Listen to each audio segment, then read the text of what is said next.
My husband died and left me only one item in his will, a password, locked cell phone. My children laughed at me as they took over the $50 million company, the mansion, and all the luxury cars. Humiliated and alone, I tried everything to unlock it for months. On my 70th birthday, at the stroke of midnight, the phone unlocked itself and began to ring. A familiar voice cut through the silence of my small, empty apartment. "Happy birthday, my love. You finally made it to 70. Now the real game begins." What Arthur said next made me drop the phone. My hands were trembling so much that the device fell onto the threadbare carpet, but his voice kept coming from the speaker, revealing secrets that would change everything I thought I knew about my life, my marriage, and the true legacy he had built in the shadows. But to understand how I got to that moment, I have to go back 3 months. 3 months to the exact day of Arthur's funeral, when my perfect world crumbled like a sandcastle in the tide. Arthur died on a Tuesday afternoon. A massive heart attack in his office, surrounded by architectural blueprints and unsigned contracts. He was 68 years old, but he worked like he was 30. His secretary found him slumped over the walnut desk I had given him for our 20th anniversary. She called an ambulance, but it was too late. His heart had stopped beating 15 minutes before anyone opened that door. 15 minutes in which my husband died alone, without my hand holding his, without my voice telling him everything would be okay. That guilt ate at me more than the pain of his absence. The Brazilian mahogany casket was still open at the funeral home when Michael, my oldest son, already had his phone pressed to his ear, coordinating a meeting with the lawyers. He did not even wait for them to close the lid. Caroline was reviewing documents on her tablet, sitting in the front row, wearing that black silk dress that cost more than $5,000. Her dry eyes never once looked toward her father's body. Daniel, the youngest, at least pretended to be sad, but I knew him too well after 35 years. That boy never had an opinion of his own. He was always his sibling's shadow, nodding at whatever they decided. I was sitting alone in the second row. Alone. After 45 years of marriage, no one sat next to me. The floral wreaths filled the room with that sickly sweet smell that turned my stomach. White roses, lilies, gardenias. Arthur hated flowers. He said they were a waste of money for something that would be dead in 3 days. But there they were, hundreds of them, sent by business partners who never really knew him, who never saw him make coffee at 5 o'clock in the morning or stay up all night when the children had a fever. 45 years. And no one sat with me. Mr. Evans, the family lawyer, arrived just as the ceremony began. He was a tall, thin man with silver hair combed back and a leather briefcase that seemed to hold all the secrets of the universe. He leaned in to whisper something to Michael. I saw my son's eyes light up. That greedy glint I knew so well. The same glint he had as a boy when he found coins in the sofa. But this was not about coins. It was about an empire. The ceremony lasted 30 minutes exactly. The pastor spoke of an Arthur I barely recognized. A charitable, generous man, loved by all. Hollow words that floated in the funeral home's air conditioning. No one mentioned that Arthur spent 18 hours a day working. No one said he built his real estate empire from scratch, that he came to this country with $200 in his pocket and a dream bigger than the hunger he felt. No one spoke of the man who collapsed over construction plans because his heart could not take one more minute of pressure. No one spoke of the real man. When it was over, Michael was the first to leave. He did not even approach the casket for a final goodbye. The reading of the will was 2 days later. Mr. Evans summoned us to his 22nd floor office in a glass building in the financial district. The walls were a pale cream color, decorated with framed diplomas and photographs of Mr. Evans shaking hands with politicians and businessmen. The conference table was so polished I could see my reflection in it. I looked old, tired, small. Michael sat at the head of the table as if he already owned the place. Caroline was on his right, checking her phone. Daniel on his left, nervous, drumming his fingers on the wood. I was at the end, as far from the lawyer as possible, as if my presence were an uncomfortable detail no one wanted to face. Mr. Evans opened his briefcase and took out several documents. The sound of paper against paper filled the tense silence. He cleared his throat. He adjusted his glasses. and he began to read in that monotone voice lawyers use to dehumanize even the most painful decisions. I, Arthur Morgan, being of sound mind, declare this document as my last will and testament. Each word fell like a drop of acid on my chest. To my son Michael, I bequeath 40% of the shares of Morgan Properties, including all projects under development in California, Nevada, and Arizona. Michael smiled, a predatory smile that made me nauseous. To my daughter Caroline, I bequeath 30% of the shares, along with the main mansion in Beverly Hills and all its contents. Caroline simply nodded, as if confirming a bank transaction. To my son Daniel, I bequeath the remaining 20% of the shares, plus the classic car collection and the vacation property in Cabo. Daniel exhaled, relieved. 3 children, 90% of a $50 million empire divided among them. I waited. My hands were sweating in my lap. The silence stretched like sticky gum. Mr. Evans turned the page. He avoided my gaze. To my wife, Eleanor. The world stopped. I could hear my own heart pounding against my ribs. I bequeath my personal cell phone, kept in the safe in my private office, with specific instructions that it not be tampered with or forced open under any circumstances. Silence, then laughter. Michael was the first, a dry, cruel laugh that bounced off the glass walls. Caroline covered her mouth, but her shoulders were shaking. Even Daniel, my baby, the one I used to rock when he had nightmares, let out an uncomfortable chuckle. A phone. Michael wiped imaginary tears from his eyes. Dad had a sense of humor to the very end. He worked himself into a heart attack, and the only thing he leaves Mom is an old cell phone. This has to be some kind of mistake. Caroline looked at Mr. Evans, incredulous. Mom gets just a phone while we get the entire empire. Mr. Evans maintained that neutral expression lawyer's perfect with years of practice. The will is clear and was drafted by Mr. Morgan 3 weeks before his passing. It was verified by 3 independent witnesses. There is no mistake. It's pathetic. Michael leaned back in his chair, arms crossed over his puffed-up, arrogant chest. 45 years of marriage, and he leaves you a phone that probably does not even work. Something inside me broke in that moment. It was not a loud, dramatic break. It was silent, like when a fine crack appears in old porcelain and you know it will never be the same. That's everything. My voice sounded strange, distant, as if it were coming from someone else. Mr. Evans nodded. There is one additional clause. Mrs. Morgan is permitted to remain in the mansion for 30 days. After that, she must vacate the property. 30 days. 45 years, reduced to 30 days. Caroline was already calculating. We can speed that up. Mom does not need that much space anyway. We can find her a small apartment somewhere reasonable. Reasonable. The word made me laugh. A bitter laugh that surprised even me. Reasonable like giving up my career to raise you? Reasonable like the nights I spent awake when you had the flu? Reasonable like the birthdays, the graduations, every sacrifice I made while your father built his empire? Do not be dramatic, Mom. Michael was putting papers in his briefcase. Dad made his decision. He obviously had his reasons. Maybe you should ask yourself what you did to deserve just a phone. Those words pierced me like a rusty knife. Mr. Evans handed me a small key for the safe in Mr. Morgan's private office. The phone is in there. I took it. It weighed almost nothing, but in that moment, it felt like I was carrying the weight of my entire failed life. My children left that office arguing about numbers, percentages, expansion plans. Not one of them looked back at me.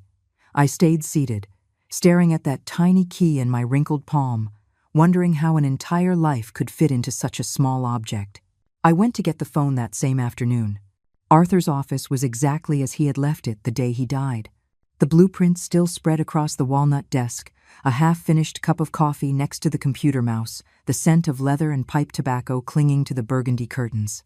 Everything was frozen in time, as if he were about to walk in at any moment, adjusting his tie and asking me what I was doing there, interrupting his work.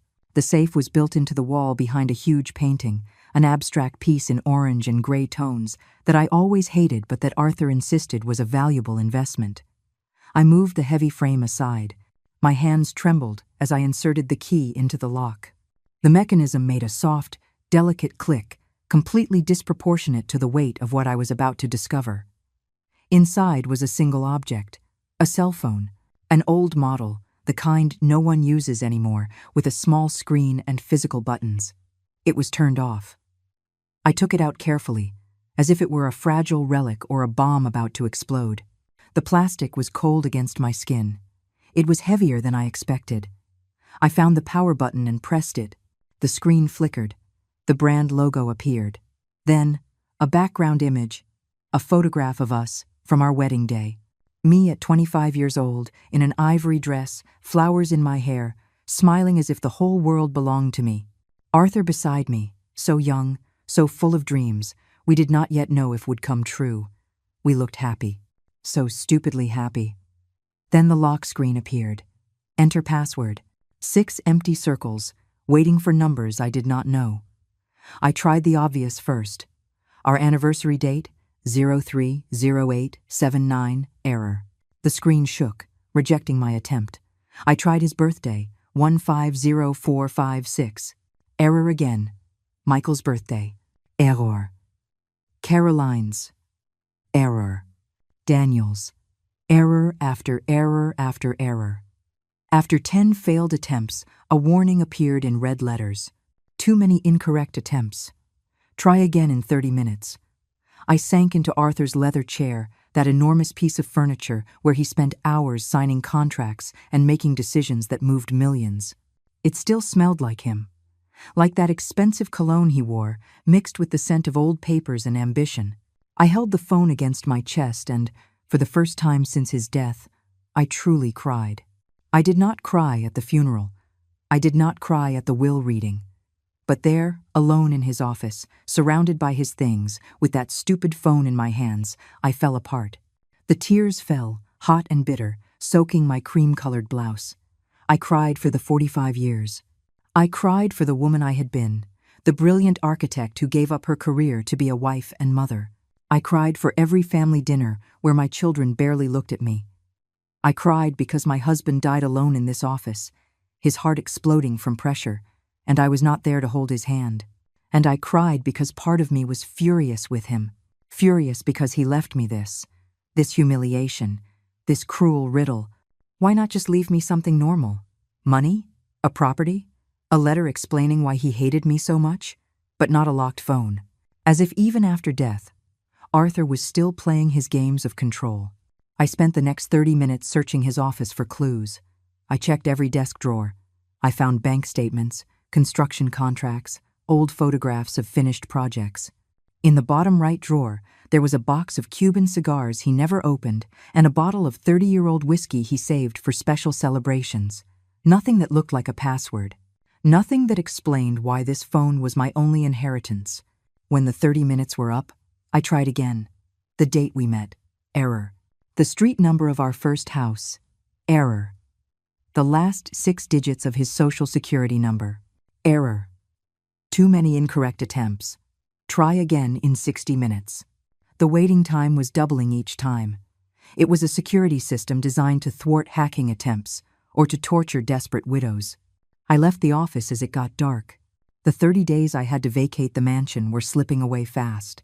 Michael had already sent an appraiser to value the furniture. Caroline had hired an interior designer to redecorate her new house. Daniel simply avoided looking at me. That coward.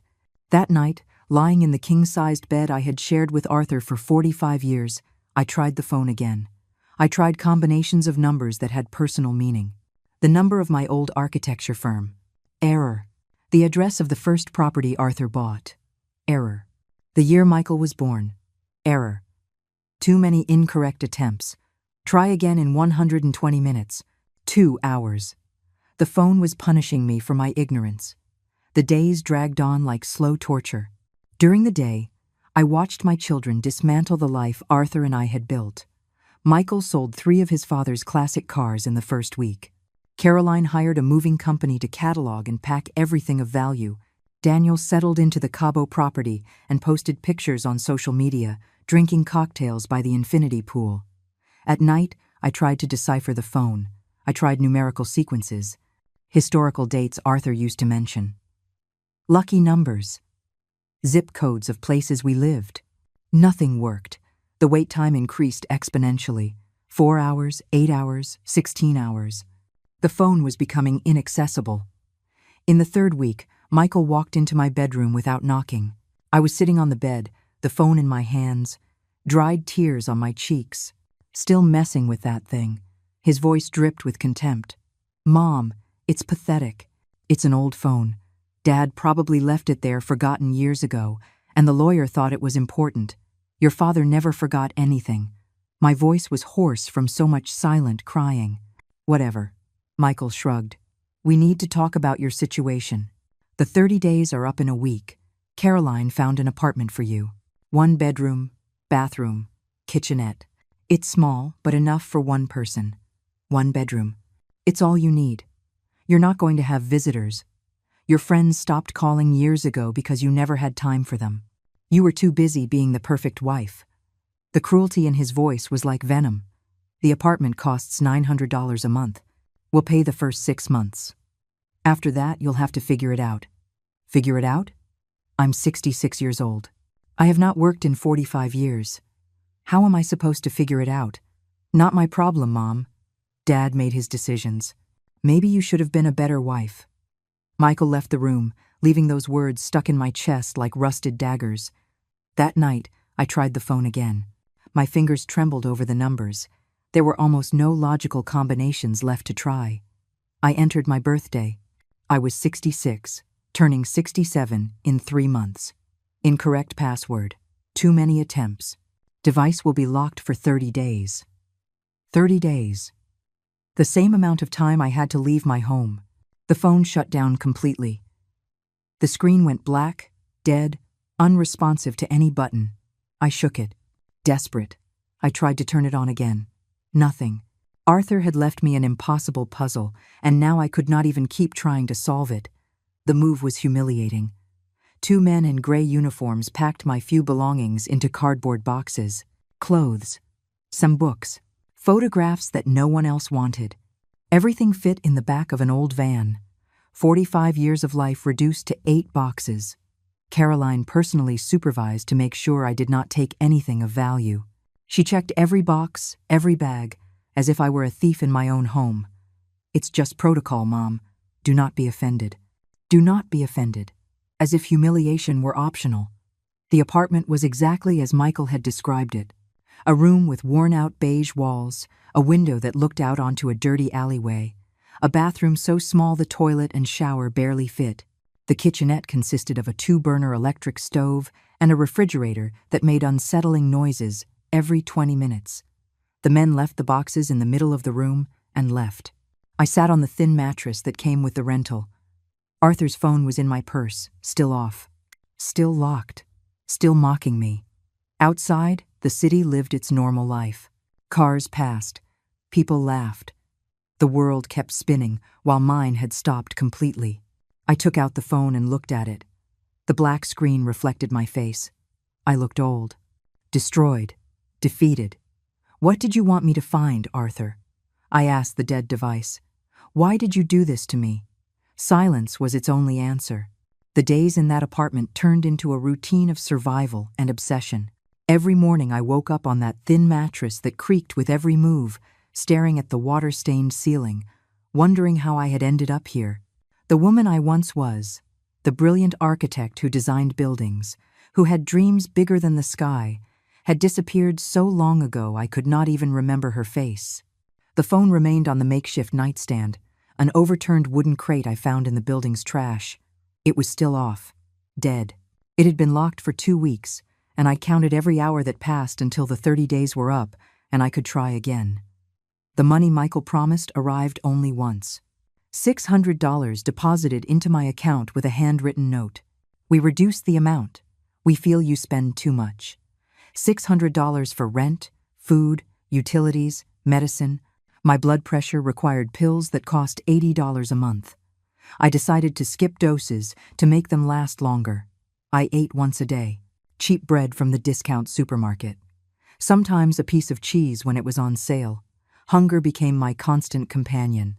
That dull ache in my stomach that you eventually get used to ignoring. I lost weight. My clothes hung loosely on my bones. When I looked in the bathroom mirror, I saw a stranger, a ghost of a woman who used to be me. My children did not call. Not once. I tried to reach Michael in the third week. I dialed his number from the payphone on the corner because I could no longer afford a cell phone. His secretary answered with that professional, cold voice. "Mr. Morgan is in an important meeting. I'm his mother. It's urgent. He will return your call when he has time." He never returned the call. I tried Caroline. Her phone rang 6 times before going to voicemail. "Hi, you've reached Caroline Morgan. Leave your message after the tone." She did not even bother to include a warm greeting. I left a message, then another, then another. Absolute silence. Daniel was the only one who responded, but only with a text message. "Mom, I need space. What's happening is complicated for me too. Please understand." Space. He had a mansion in Cabo, and I had 200 square feet of desperation. The nights were worse. The building was full of noises that kept me awake. Couples fighting in the apartment above. Loud music from the hallway, constant sirens in the street. And me, lying in the dark, holding that dead phone against my chest as if it were the only thing connecting me to reality. I talked to it. To Arthur. To the phone. To both. Why did you hate me so much? What did I do to deserve this? I gave up everything for you. My career. My dreams. My friends. I became the wife you needed, the mother your children needed. I erased myself so all of you could shine. And this is what I get. The phone never answered, but I kept talking. I turned 67 in that apartment. No one remembered. Not a call. Not a text. Not a word. I spent the day sitting by the window, looking at the dirty alley, eating dry bread, counting the hours until the phone might unlock again. When the 30 days were finally over, my hands were trembling so much I could barely hold the device. I pressed the power button. The screen flickered. The logo appeared. Then the picture of our wedding. And finally, the lock screen. Enter password. 6 empty circles waiting for me. This time I was more careful, more strategic. I had spent 30 days thinking, remembering, analyzing every significant moment of our life together. I had a list written in an old notebook, all the possible combinations I had not yet tried. I started with the date Arthur arrived in this country. Error. The number of his first rented apartment. Error. The date he opened his first bank account. Error. Every error was a stab. But I continued. I had to continue. Because if I gave up, then everything had been for nothing. My entire life had been for nothing. I tried the date Arthur proposed to me. We were in a cheap Italian restaurant. He did not have money for a ring yet, but he asked me anyway. I said yes, without hesitation. Error. I tried the day we bought our first house. A small property in a forgotten neighborhood, but it was ours. Error. Too many incorrect attempts. Try again in 30 minutes. 30 minutes that felt like 30 years. When I could try again, something in my strategy changed. I stopped thinking about happy dates. I started thinking about painful dates. Arthur was not a sentimental man. He was pragmatic, tough, built by suffering. I tried the date his father died. Arthur was 15. He never talked much about it, but I knew it had marked him deeply. Error. The date we lost our first business. We almost filed for bankruptcy. Arthur did not sleep for weeks. Error. The date his mother was deported. He could not do anything to stop it.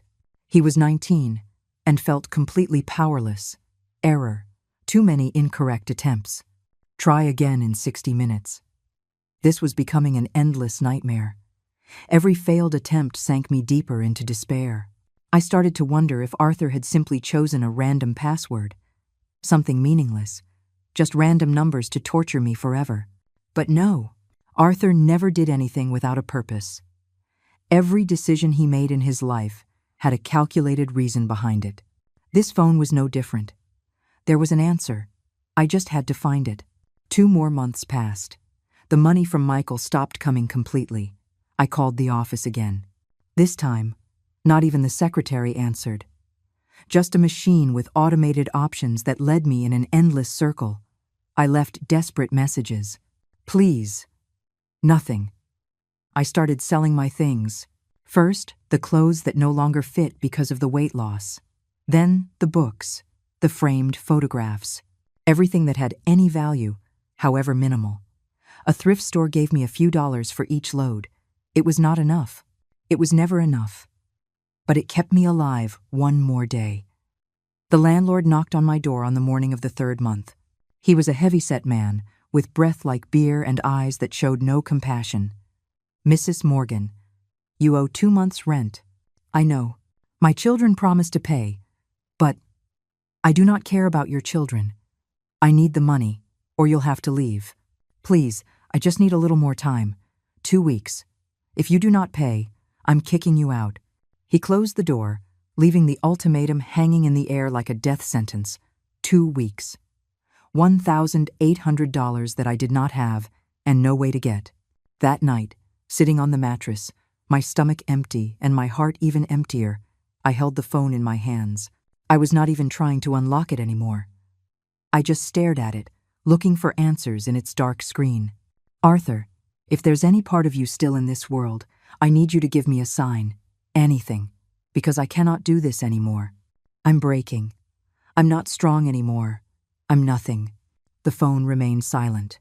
But then, something changed. A strange sensation like electricity in the air. I looked at the screen. It was still off. But something was different. I could not explain it. It was as if the object in my hands had come alive for a second. I turned it on again. The familiar routine. Logo. Photograph. Lock screen. This time I did not think. I did not calculate. I just let my fingers move on instinct. Numbers that came from somewhere deep in my memory. A place I did not know existed. 082325. The screen flickered. My heart stopped. The circles filled with green. The phone unlocked.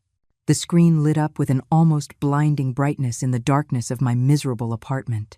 My hands trembled so much I almost dropped the phone. After months of failed attempts, of accumulated frustration, of nights crying in silence, I had finally unlocked the device Arthur left me as my only inheritance. Our anniversary, August 23rd, and my age, when we got married, 25. It was so obvious and so hidden at the same time. Arthur always said I was the most beautiful woman in the world on our wedding day. He held that date as if it were sacred. And I, stupidly, had only tried the date without thinking to add my age from that moment. The home screen appeared. There were no normal apps. No social media, no games.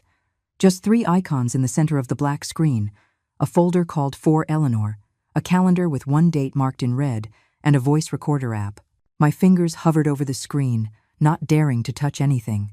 My heart was beating so hard I could feel it in my ears. What had Arthur left in here? Why all this mystery? Why torture me for months before revealing whatever this contained? I touched the folder first. It opened to show a list of numbered files. File 1, File 2, File 3. They went all the way to File 15. Each one was a considerable size, probably documents or photographs. I opened the first file. It was a scanned document, a property deed. I read the first line and my breath stopped.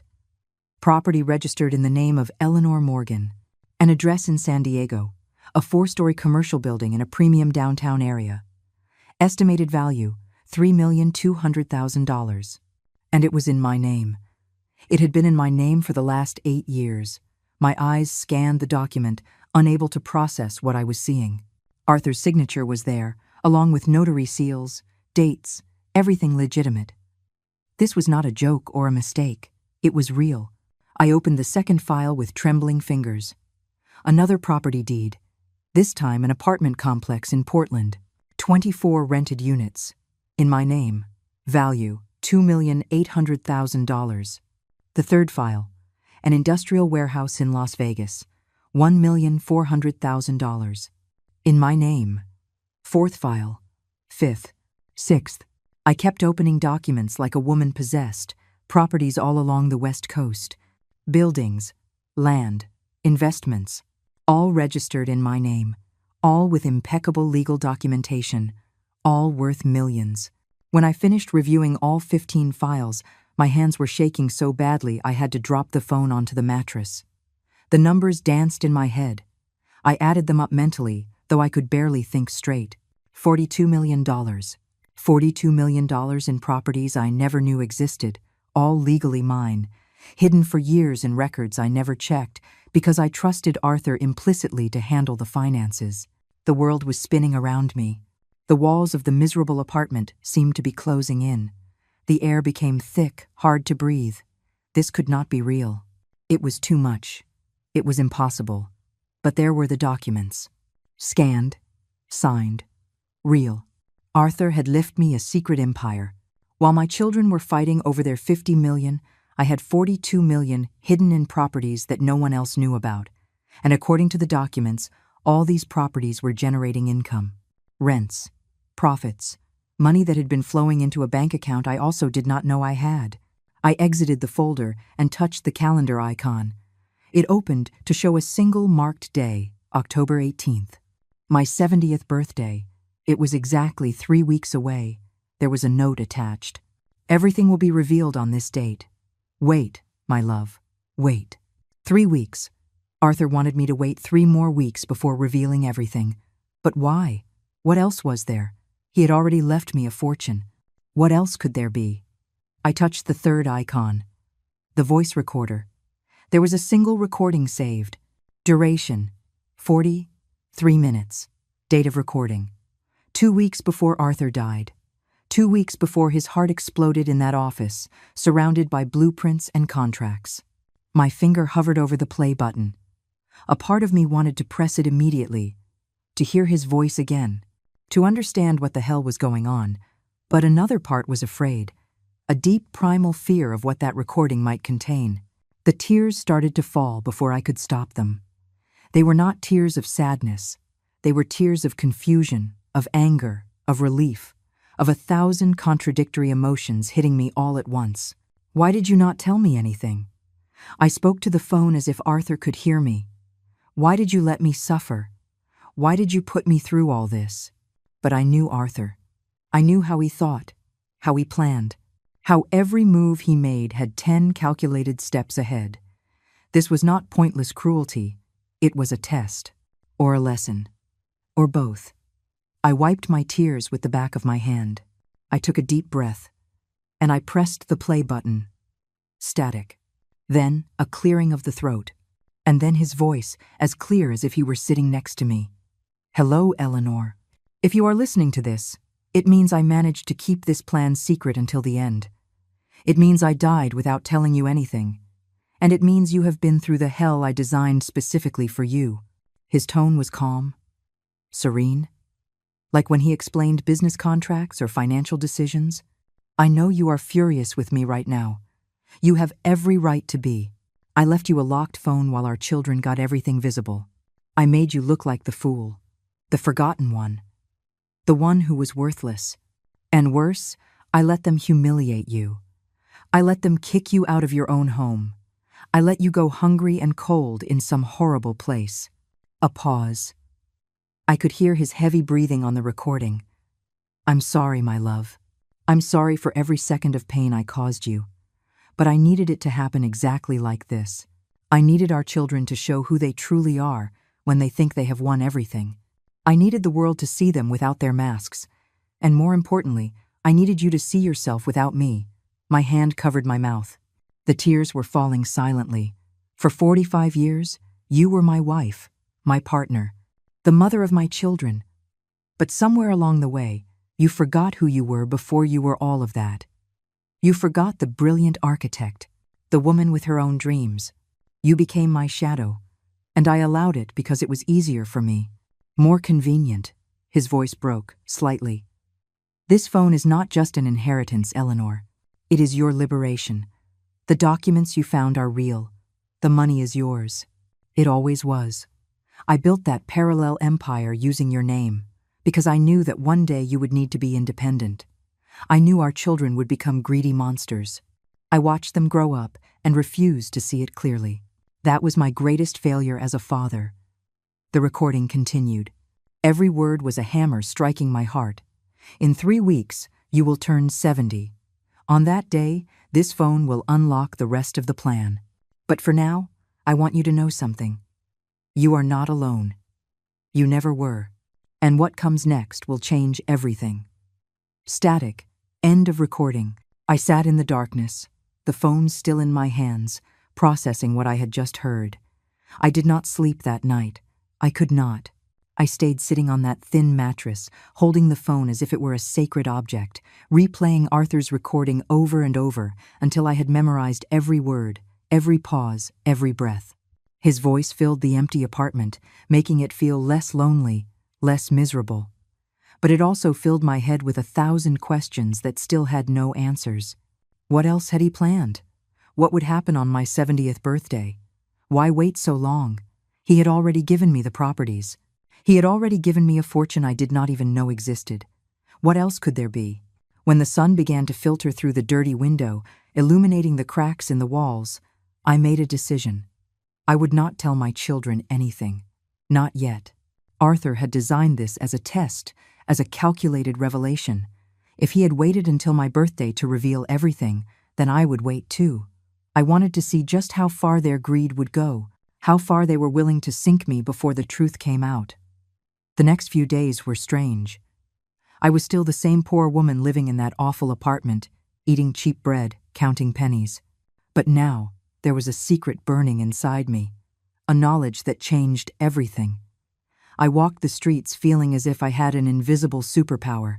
People looked at me and just saw a forgotten old woman. They did not know I owned buildings, properties, a hidden empire. The landlord knocked on my door again. His knocks were aggressive, impatient. "Mrs. Morgan, time's up. Either you pay now, or I'm kicking you out today." I opened the door just a crack. He smelled of alcohol and stale sweat. "I need 2 more days. Please. I already gave you 2 weeks. No more extensions. 2 days. I'm begging you." Something in my voice, maybe the genuine desperation, made him hesitate. He snorted in frustration. 2 days, not 1 more, and you better have the full amount, or I'm calling the police to drag you out. He left, cursing under his breath. I closed the door and leaned against it. 2 days. My birthday was in 19 days. Still too long, but I had documents proving I owned $42 million in properties. Technically, I could go to a bank, show the papers, access the accounts. But something stopped me. Arthur's voice on that recording. "Wait, my love. Wait." I decided to try one last time with my children. Maybe, just maybe, there was some humanity left in them. I took the bus to Michael's office. The ride took an hour and a half, crossing the city from my forgotten neighborhood to the glittering financial district where my oldest son played at being an important executive. The building where he worked was all glass and steel. Imposing. Cold. The lobby had marble floors so polished I could see my reflection. I looked small, insignificant. The receptionist stopped me before I could even get near the elevators. "Do you have an appointment?" "I'm Michael Morgan's mother. I need to see him." She looked me up and down, evaluating my worn clothes, my old shoes, my tired face. Her expression shifted to something between pity and contempt. "Mr. Morgan is in meetings all day. I can leave him a message. Please, just 5 minutes. It's urgent. I'm sorry, ma'am. Without an appointment, I cannot let you go up." Her tone was final, inflexible. I just stood there like a fool, feeling the stares of the people walking by. Executives in expensive suits. Women in heels that clicked like hammers against the marble. All of them busy. All of them important. And me, an old woman in their way. I waited in the lobby for 3 hours, sitting on a bench near the entrance, watching people come and go. The receptionist threw me occasional, annoyed glances, as if my presence were contaminating the elegant atmosphere. Finally, Michael came out of the elevator. He was with 2 other men in gray suits, laughing about something one of them had said. I stood up quickly, almost tripping over my own feet. "Michael." He stopped. The smile vanished from his face, replaced by something close to embarrassment. But it only lasted a second. Then came the irritation. "Mom, what are you doing here? I need to talk to you. It's important." The men with him exchanged uncomfortable looks. Michael gestured to them. "Go on ahead." I'll catch up with you at the restaurant." He waited until they were gone. Then he looked at me with those cold eyes that were once the innocent eyes of my baby. "You have 2 minutes. Talk. They're going to evict me from the apartment. I do not have money for the rent. I need help. We gave you money at the beginning. It was not enough. It's barely enough to eat. And you all stopped sending more, because we felt you needed to learn how to manage your money." His voice was condescending, as if talking to a foolish child.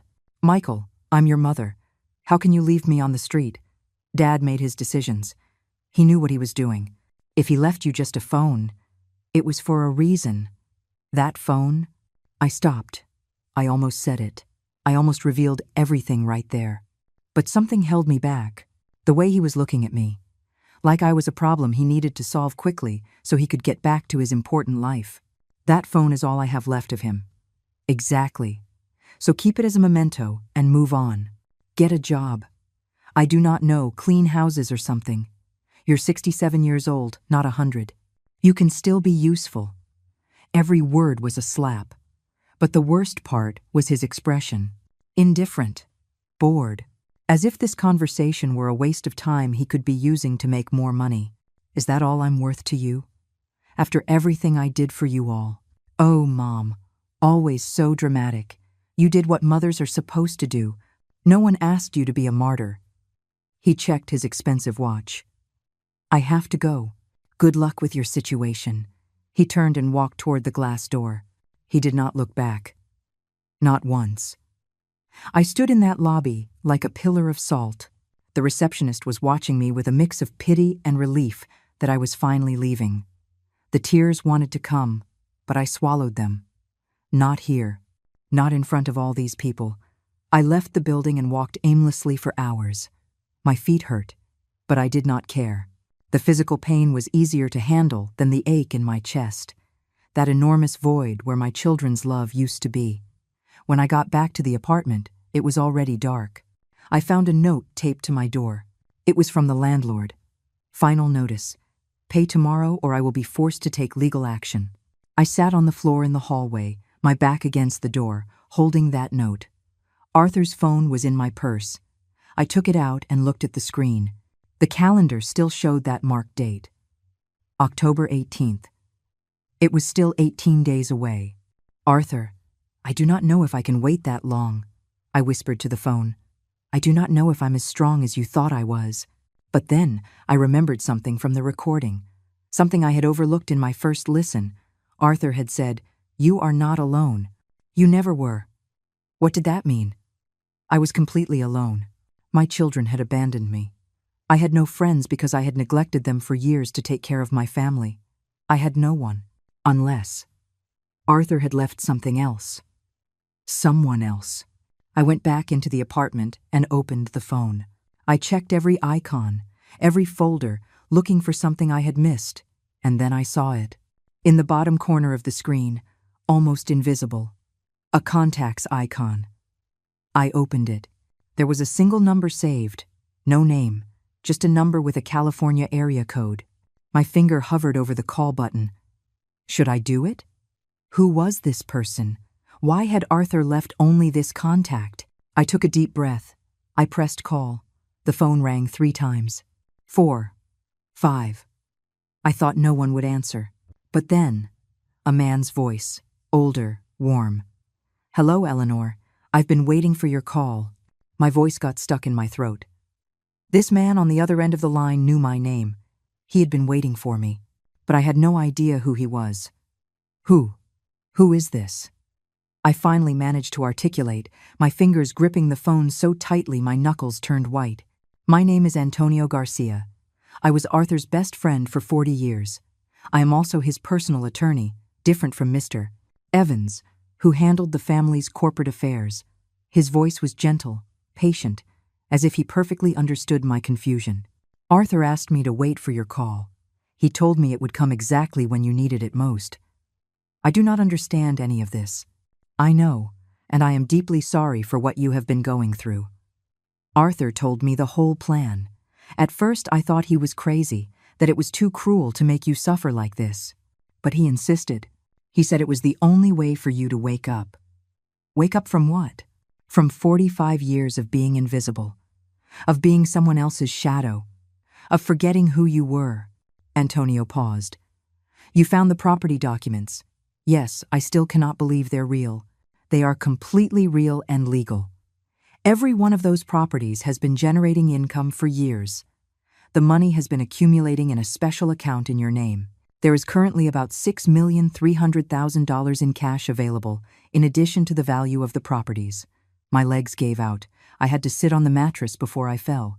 6 millions. In cash. Available. While I was about to be kicked onto the street for not being able to pay $1,800. Why did Arthur not tell me anything? Why let me suffer like this? Because he knew you better than anyone, Eleanor. He knew that if he told you while he was alive, you would insist that money be used for the children, for the family, for anyone but yourself.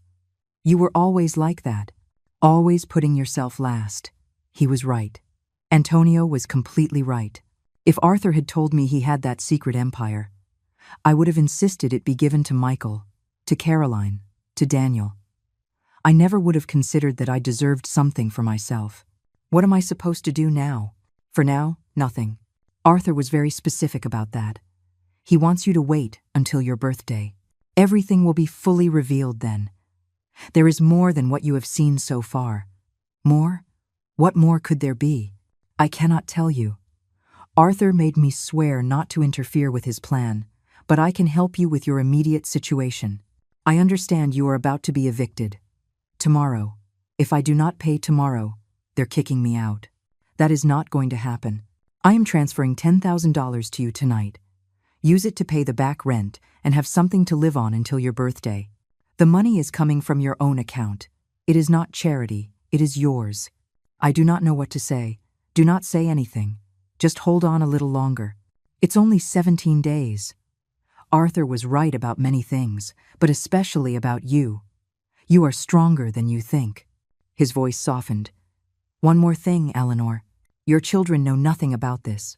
Mr. Evans, the other lawyer, does not either. Arthur compartmentalized everything so no one could ruin the plan. When your birthday arrives, everyone is going to be in for a surprise. Especially my children. Especially them. I could hear a smile in his voice. Take care, Eleanor. And do not hesitate to call if you need anything. That number will always be available for you. The call ended. I stared at the phone, processing everything. Arthur had planned this with surgical precision. Every detail, every moment of suffering had a purpose. And although part of me was still furious with him for putting me through this, another part was beginning to understand. He had set me free. In his own twisted, complicated way, he had given me the chance to see myself without him, without my children, without anyone else defining me. That night, for the first time in months, I ate a decent meal.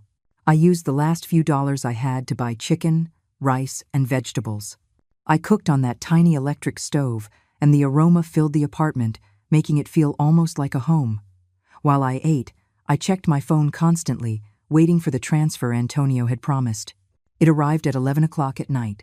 A bank notification lit up the screen. Deposit received. $10,000.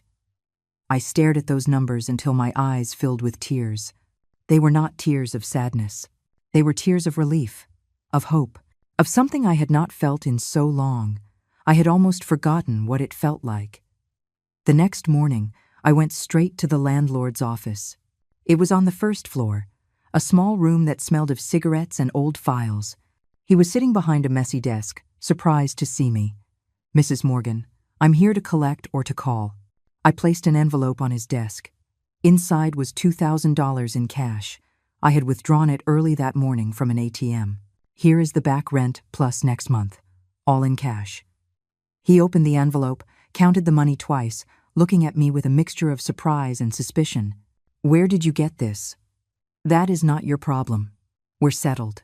Yes, we're settled. He was still looking at me as if I had done something illegal. I walked out of that office with my head held high. For the first time in months, I did not have to humiliate myself. I did not have to beg. I had money. I had power. Even though I still lived in that awful apartment, even though I still wore old clothes, there was something different inside me. a spark that had been extinguished for far too long. The next few days passed in a strange haze.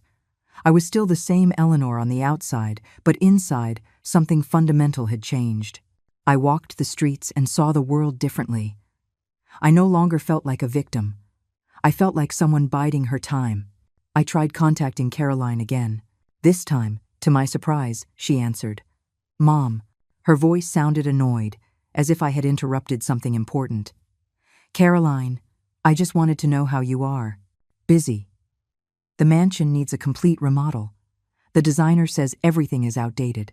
We're going to spend about $500,000 on renovations. $500,000. The amount would have paralyzed me days ago. Now I just felt a bitter laugh rising in my throat. That sounds expensive. It's an investment. Anyway, why were you calling? I just wanted to hear your voice. It's been months since we talked. Well, we've talked. I have to go. The designer is waiting. With no goodbye, she hung up. I stared at the phone. Not one question about how I was. Not a second of genuine interest.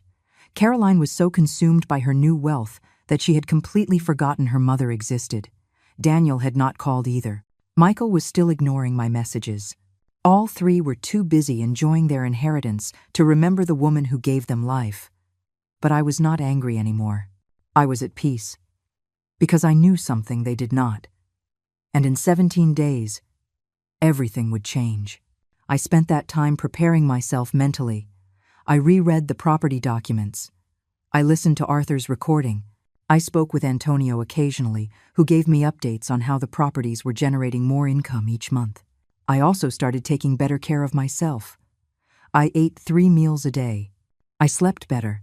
I even bought new clothes, nothing extravagant, but clean and dignified. The change was subtle, but significant.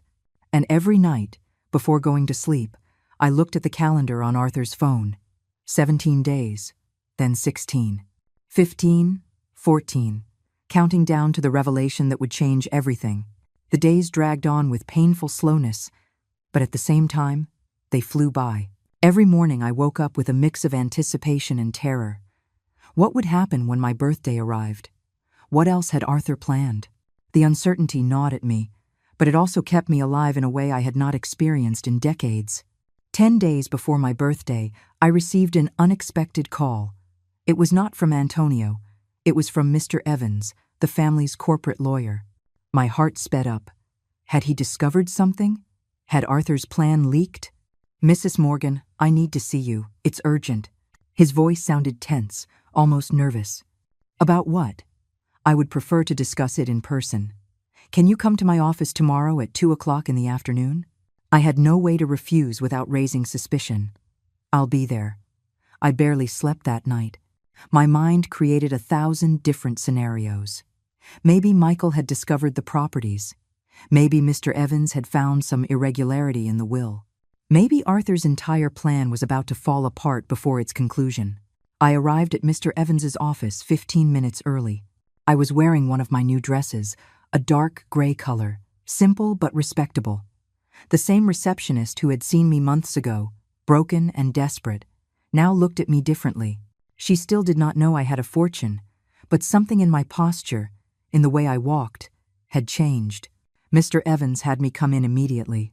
His office was the same, cream-colored walls, framed diplomas, that polished table where the will that changed my life had been read.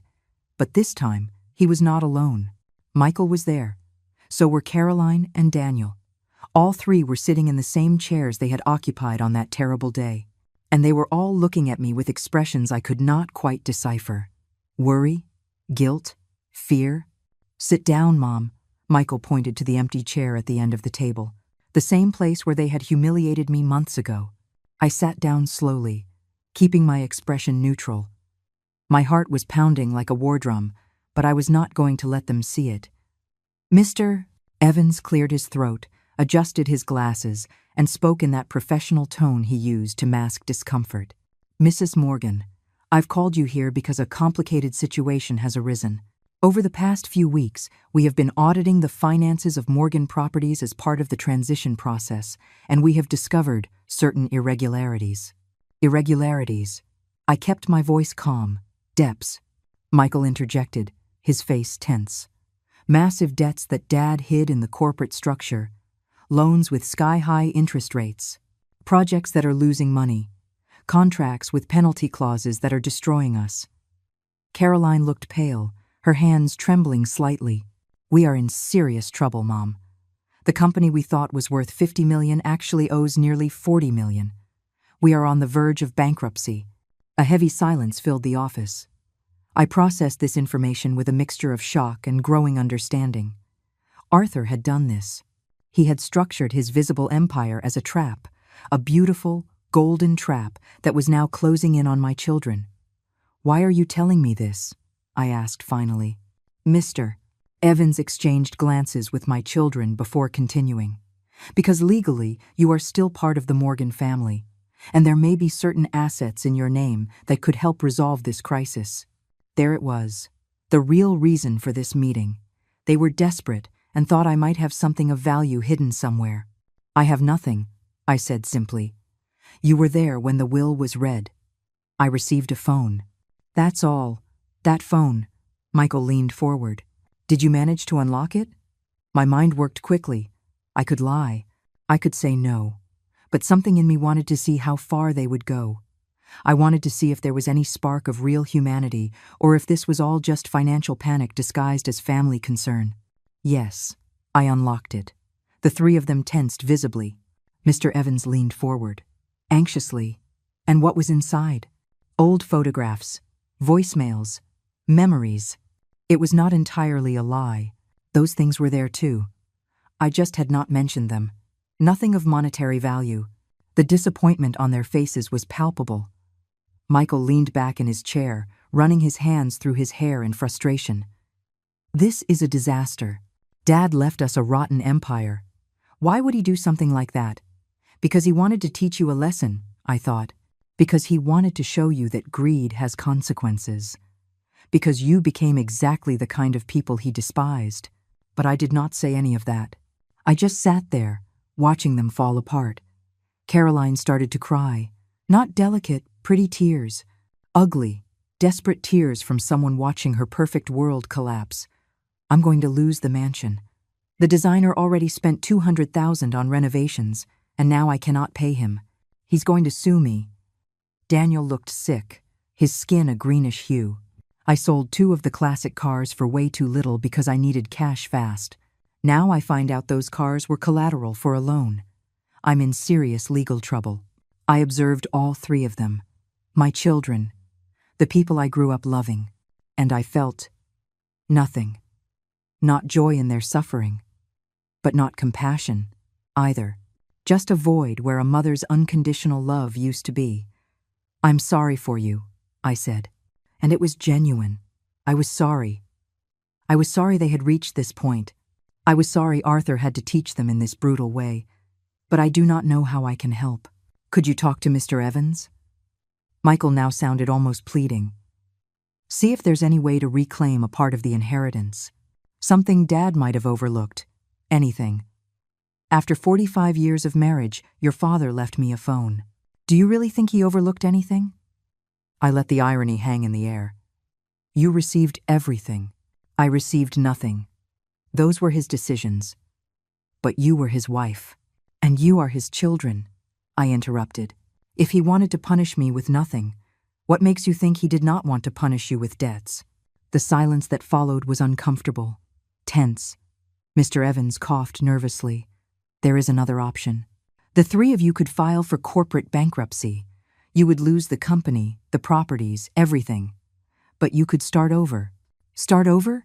Caroline almost shouted. With what? We have nothing without Dad's money. None of us has ever really worked in our lives. And there it was, the naked, ugly truth. My children were parasites. Beautiful, educated, well-dressed, but parasites nonetheless. Arthur had given them everything, and they never learned to build anything for themselves. I stood up. If there is nothing else, I'd like to leave. Mom, wait. Daniel stood up too. For the first time in months, he was really looking at me. Not through me, but directly into my eyes. I'm sorry. For everything. For how we treated you. for kicking you out of the house, for everything. It was an apology. Finally. But it came late. It came only when they needed something. It was not genuine. It was convenient. It's okay, Daniel. I lied. It was not okay. Nothing was okay. I hope you find a solution. I left that office feeling strangely light. I had faced my children. I had seen their desperation. And I had not given in. I had not revealed anything. Arthur would be proud. On the bus back to my apartment, I looked out the window at the city passing by. Tall buildings, busy people, life happening in all directions. And me, sitting there with a secret that would change everything in 9 days. 9 days until my 70th birthday. 9 days until the truth came out. 9 days until Arthur had the last word. The last 9 days were a sweet agony. Every hour that passed brought me closer to the final revelation, but it also increased my anxiety. What else had Arthur planned? He had already given me a fortune. He had already exposed our children for who they really were. What else could there be? Antonio called 3 days before my birthday. His voice sounded different, more serious, more formal. Eleanor, I need you to come to my office on your birthday, at 9 o'clock in the morning, sharp. What's going to happen? Everything will be revealed then. Arthur left very specific instructions. I have also invited your children and Mr. Evans. Everyone needs to be present. My stomach twisted. Do they know what the meeting is for? They only know it's about pending matters of Arthur's estate. They have no idea what's really coming. He paused. Eleanor, prepare yourself. What is about to happen will change everything. Not just for you, but for everyone. The call ended, leaving me with more questions than answers. I spent those 3 days in a constant state of nervousness. I cleaned the apartment obsessively, even though it was already clean. I reread the property documents. I listened to Arthur's recording, searching for clues I might have missed. The night before my birthday, I could not sleep. I stayed awake, looking at the ceiling, listening to the building's nighttime sounds. Someone was arguing in the apartment above. A baby was crying down the hall. Life went on as normal for everyone but me. At 5 o'clock in the morning, I gave up and got up. I took a shower with water that alternated between lukewarm and ice cold because the heater was unpredictable. I dressed carefully. I had bought a dark green suit with some of the money Antonio had given me. It was not luxurious, but it was elegant, appropriate. I looked in the mirror and almost did not recognize the woman looking back at me. She was no longer the destroyed widow from 3 months ago. There was something different in my eyes. Determination. Strength. Something that had been dormant for 45 years and was finally waking up. I arrived at Antonio's office at 8:40. The building was different from Mr. Evans's. Older, with exposed brick and wood-framed windows. Antonio's office was on the 3rd floor. An older secretary greeted me with a genuine smile. Mrs. Morgan, Mr. Garcia is waiting for you. She led me down a hallway with wooden floors that creaked under our steps. Antonio's office was cozy, filled with books, with a dark mahogany desk and worn leather armchairs that looked like they had been there for decades. Antonio stood up when I entered. He was a man in his 70s, with completely white hair, kind eyes behind gold-rimmed glasses, and a smile that radiated warmth. Eleanor. He took my hands gently. Happy birthday. Thank you. My voice came out shaky. Sit down. The others will be here soon. But before they arrive, I want to give you something. He took a thick envelope from his desk and handed it to me. It was sealed with red wax, an old-fashioned detail that was very much like Arthur. What is this? A letter. Arthur wrote it for you to read today, before the meeting. Take your time. He left me alone in the office. My hands trembled as I broke the seal. Inside were several pages, handwritten in Arthur's angular script. I would recognize that handwriting anywhere. My dearest Eleanor, if you are reading this, it means you survived. I knew you would. You are so much stronger than you ever gave yourself credit for. These last few months have been hell for you. I designed it that way, not because I hated you, but because I loved you too much to let you live the rest of your life as my shadow. You needed to break completely so you could rebuild yourself. Our children became monsters. That is my fault. I gave them too much. I taught them that money was power, but I never taught them compassion, humility, or hard work.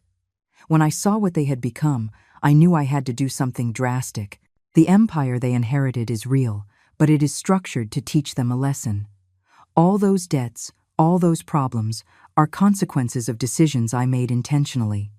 I wanted them to feel pressure. I wanted them to understand that money without wisdom is a curse. But you, my love, you deserve something different. That parallel empire I built in your name is completely yours. 42 million in properties, plus the 6 million in cash that has accumulated. But that is not all. There is a third part of my estate that no one knows about. Not even Antonio, until 2 weeks ago.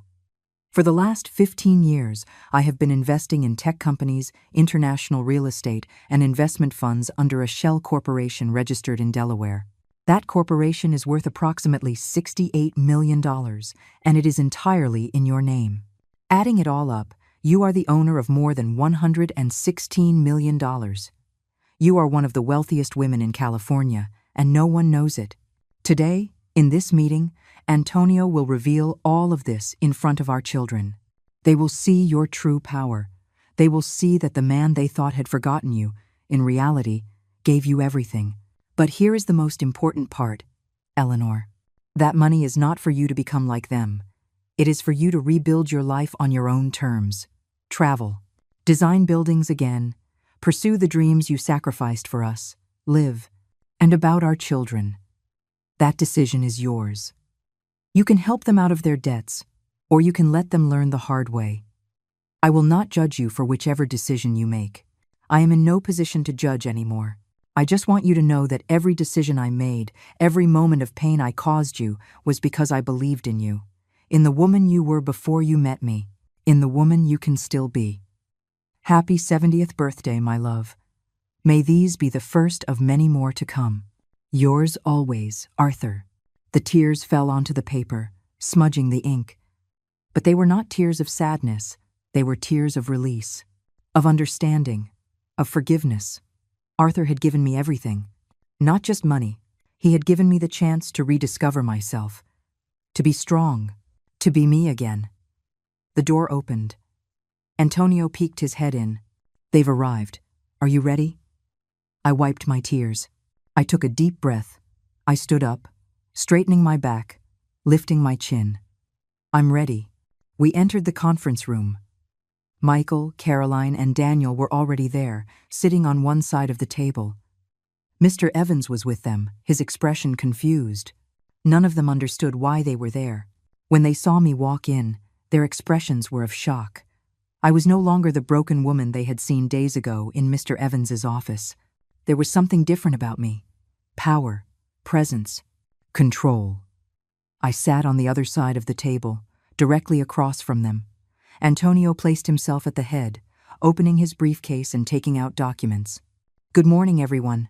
Thank you for coming. Today is Mrs. Eleanor Morgan's 70th birthday, and as per the specific instructions left by Arthur Morgan, the full truth about his estate will be revealed today. Michael leaned forward, impatient. Is there more money? Something that can help us with the debts? Antonio looked at him with an expression that could have been pity, or amusement, or both. Oh yes, Michael. There is much more money. But it is not for you. And then, the revelation that would change everything began. Antonio placed the documents on the table with deliberate, ceremonial movements. Each paper that landed sounded like a final judgment. My children watched with a mixture of confusion and desperate hope. Mr. Evans looked uncomfortable, as if he knew something important was about to explode, and he had no control over it. For the last 15 years, Arthur Morgan built a second empire, a parallel empire that no one in this room, except for me and now Eleanor, knew about. Antonio pushed the first document toward the center of the table. $42 million in real estate properties registered completely in the name of Eleanor Morgan. The silence was absolute.